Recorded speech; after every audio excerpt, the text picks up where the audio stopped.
Welcome to the show. I am your host, Todd Dallas Lamb, and you're listening to On the Clock. On the Clock is a venture with the Strategos Podcast Network, where we feature an array of guests to dive into all things education. We hope you enjoy.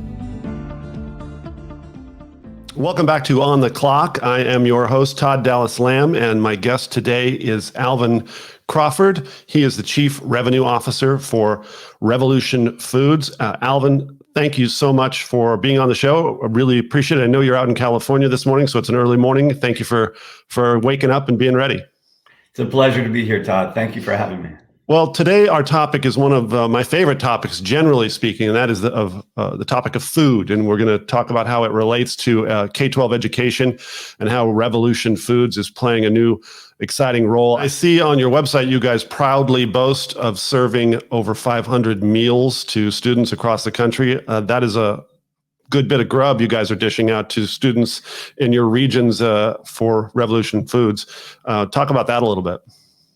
Sure. Actually, we should update that quote. We have done over 500 million meals. And in fact, for the first 14 years of Revolution Foods, we were doing primarily all of it to K-12 students. And during the pandemic, we actually have also been delivering to adults as well. So food insecure adults, probably about 30 million of those meals this past year as well. You know, one of the things I love about education is you never stop learning about the intricacies of American K-12 education. And it's complicated, right? I mean, you have technology issues that are always popping up. New technologies are coming to play that you have to learn about. Funding streams are constantly a new area where you have to understand where that money's coming from, state and federal, and through grants. There's social emotional learning. There is critical race theory versus diversity, equity, and inclusion. And then you have special education, which is, you could talk about that for months and not really even touch upon the depth and breadth of that topic. But the most basic thing for a student, really, none of that matters if they come to school hungry. Isn't that right? That's absolutely true. If you think of the Maslow's hierarchy and basic needs, food is a critical piece, and a lot of students struggle with access to food. It's easier when they're younger to access food, but then when you get to middle and high school, it's more complicated because you don't want to be perceived as needing food, which means often kids don't report or show up in the later years, and yet they're still hungry. And hunger is a real issue for way too many Americans, for sure.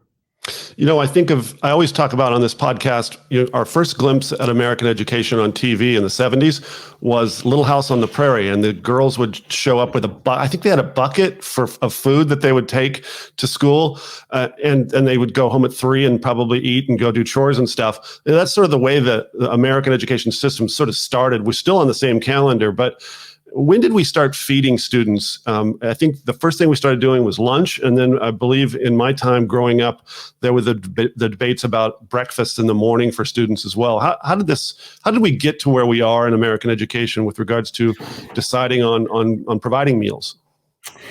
Do you know, I'm trying to remember the full history, but if you look back at actually the Black Panthers, they were actually feeding kids in Oakland food. And I'm not sure whether that was that was pre or post, but in that era, I think we've had the free and reduced lunch program for 40 or 50 years. Then that became a government function, which is critically important because really a majority of kids need food. A lot of kids don't get breakfast and lunch at home, and so there is a need to have food within the schools. And in fact, that is continuing to grow.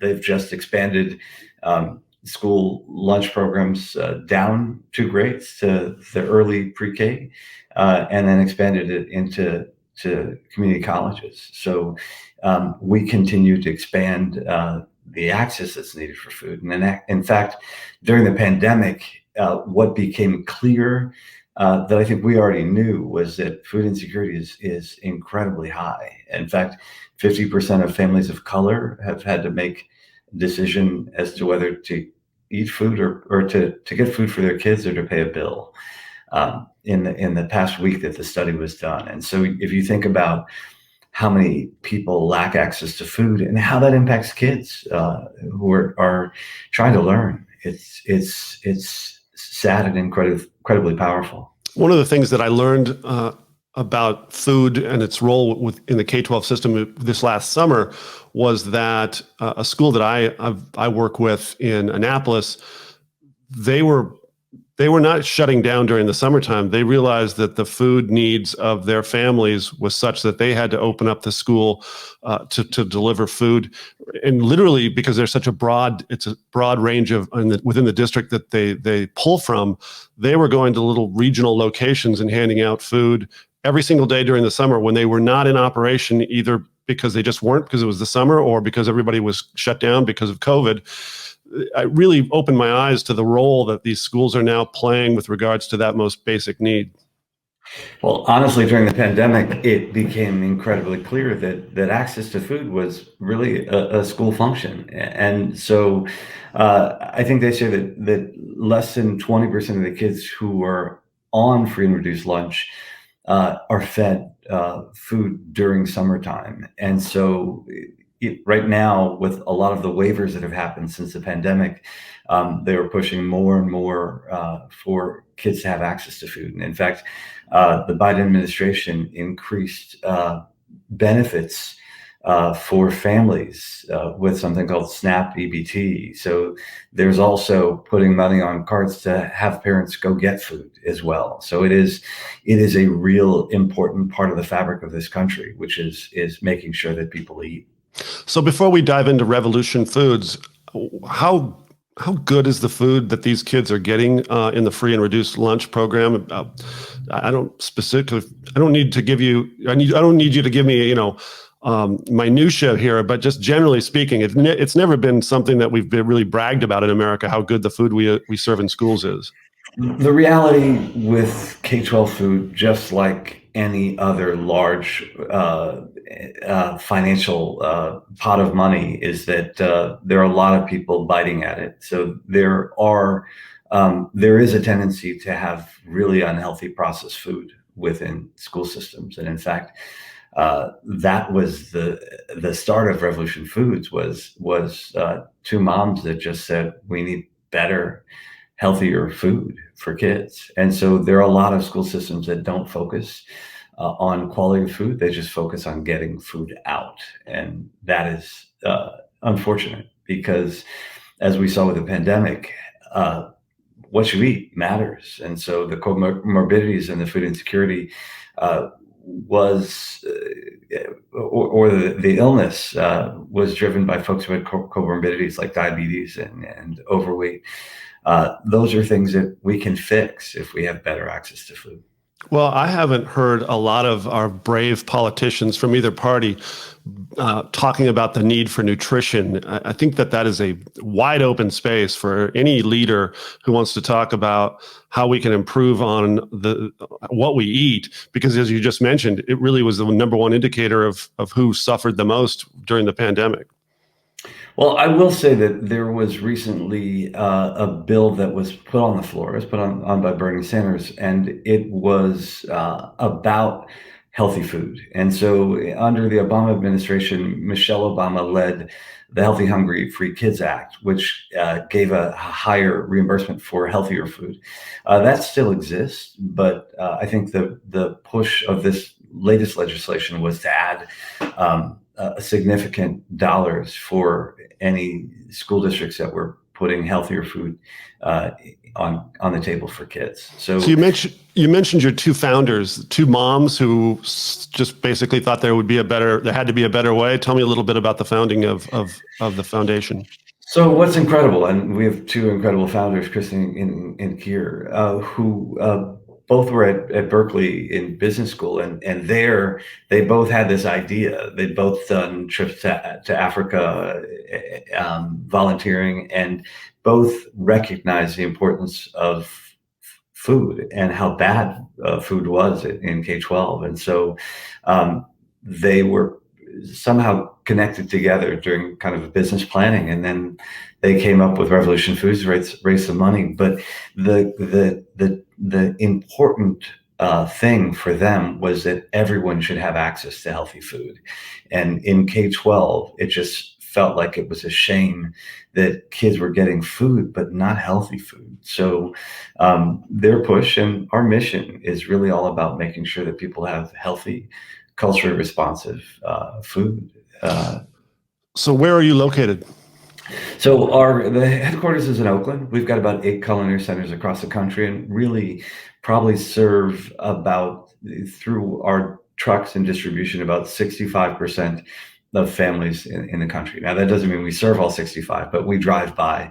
And so we're pretty much available to sort folks throughout the country. So you have a culinary office here in Maryland, I believe, or just inside the district. So walk me through that. How big is that? How many people do you employ, and how many students are you serving just in that one spot? Sure. So we have, again, the 8 culinary centers. We probably employ about 1,500 employees around the country.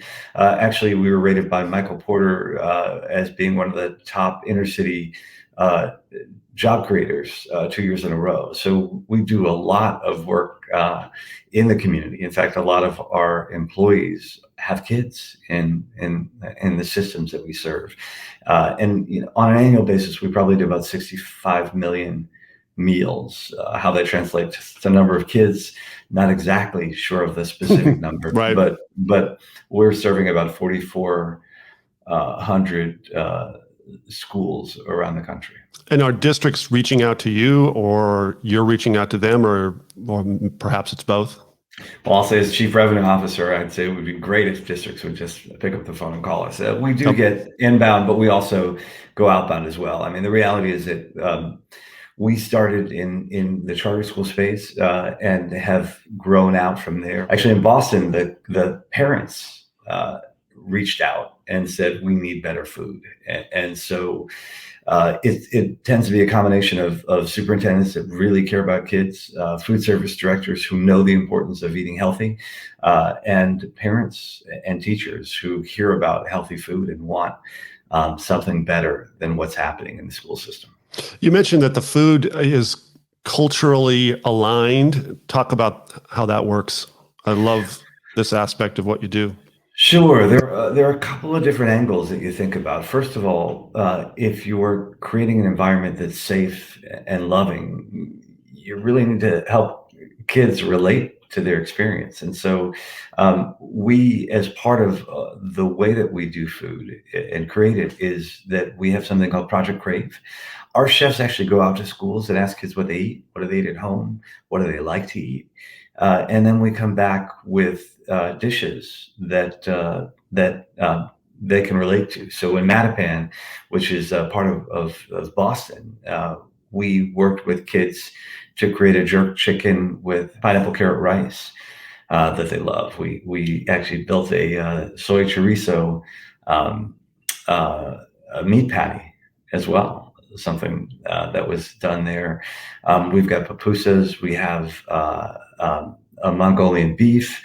We have lots of different dishes that represent the kids all over the system. So we feel that that's an important piece. We also feel it's important from a cross-culture perspective for kids to be able to try new things and to be able to celebrate other folks. And so if you think of cultural responsibility and cultural responsiveness, feeding folks and making sure that they feel good about the food and that they have agency. I think agency is really important for youngsters. So the ability to actually see themselves in the food and to be able to say, I'd like to have this, and then to see that show up in their school lunchroom is pretty powerful. I grew up around a lot of Mexican kids in California. Ergo, I was in a lot of homes watching them make enchiladas. I think I remember vividly my first enchilada, and I don't remember saying this out loud, but I must have thought, people that can do this, that's the people I need to know a little bit more about, right? I think your students are when you try jerk chicken for the first time, how can you not love that, no matter where you're from? But it also is probably a point of pride for the students who come from that region and see their fellow students enjoying it, though they may not have ever had it before. It is, like you say, a cross-cultural positive that you probably didn't think about when you first started doing this. It's powerful, and I'm blessed to have come into the organization where this was already being done. It's just what's cool about it is that thinking about the importance of food, and actually the importance of food on the impact of learning is also pretty powerful. So we're fortunate enough to have a couple of studies that were done independently, one by the Kellogg Foundation, and they looked at Revolution Foods schools versus control schools in 3 states, and found that our ELA scores were 13% higher in our schools versus other schools. And I think it's a combination of things, but I think one, eating healthy, and we often have high participation of kids eating, is obviously something that helps clear your brain and allow you to focus. But I also think that school districts that choose healthy food for their kids care about their kids. And I think that's an important point as well, which is that this whole education thing is about making sure that there's a safe place where kids can learn, and that teachers and administrators actually care about kids from both a personal and educational outcome perspective. You talked about the Biden administration's focus on better food. How do you compare? I mean, why does a district, how do they pay for your service? I'm guessing you're a little more expensive because of the quality of the food than they would normally get through whomever they contract with in a regular K-12 meal. How does that all go down? I'm glad you asked that question. That is exactly right. So school districts are reimbursed by the USDA for serving meals. And it's really about, there's free and reduced lunch kids, which is really high poverty, low poverty, but poverty still. And in the way that it works, I think they get $4.25 per supper, and $2 or something in that for lunch. We are more expensive than a poor quality. We have a clean label supply chain, which means we've built this supply chain that doesn't have preservatives, doesn't have high fructose corn syrup, doesn't have any of the bad things, nitrates, nitrites, none of that. And so we are going to be a little more expensive. But I think where it works out nicely is that you don't get paid by what you make, you get paid by what kids eat. And we tend to have much higher participation. So even though we're a more expensive item, more kids are consuming our food. And that means better reimbursements for the districts and charters that we work with. So does that help a little bit? It absolutely does. So where does a district find that money in a time? Historically, I've heard probably 1 million superintendents tell me they are broke. I think we have an influx of money right now that may not last forever, as we know in education. So where do they find ways to make up the differential in cost? Well, again, we're still under reimbursement. So reimbursement is what they're getting back. And I think my point is really more, if you're a self-operating school district, you're making food and you're hoping that kids eat it, because if they don't eat it, you don't get any money back from the US government. So you only get money back for what kids consume. And so all of this is, let's be under reimbursement, but then it's also, let's make sure it's food that kids love, so that we get reimbursed for more of the food that we actually made or ordered. Does that make sense? Yes, it does. So for most schools that you work with, do they basically farm this out to you completely, or is it a mix of regular kitchen staff and also you guys? So generally it is a mix, and we really are a food product company. So most of what we do is provide the food, they heat it and serve it. In general, we sometimes will work with partners to have servers and do some of that, but we are really providing plated food which is wonderful. So we're collaborating with most of the districts we work with, and places like San Francisco and Boston, there's a mix of self-operated and our food together. So it's a nice partnership. What is your growth strategy? And I assume that if you're, I'm taking it as an example, if you're not in Chicago already, but if Chicago Public Schools said, we'd like to work with you, you'd magically start an operation in Chicago. Is that how you grow, or are you more intentional with regards to picking spots and going there? It's probably a combination of both. We see markets in terms of opportunity, but we also don't build centers without having clients in place. Yep.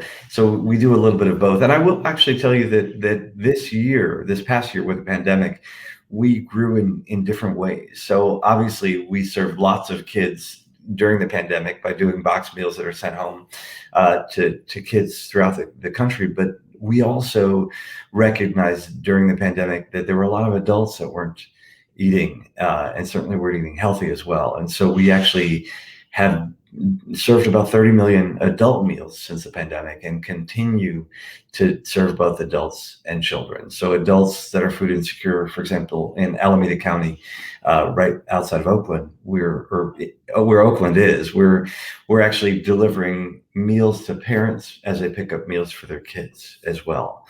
So that's funded by Alameda County.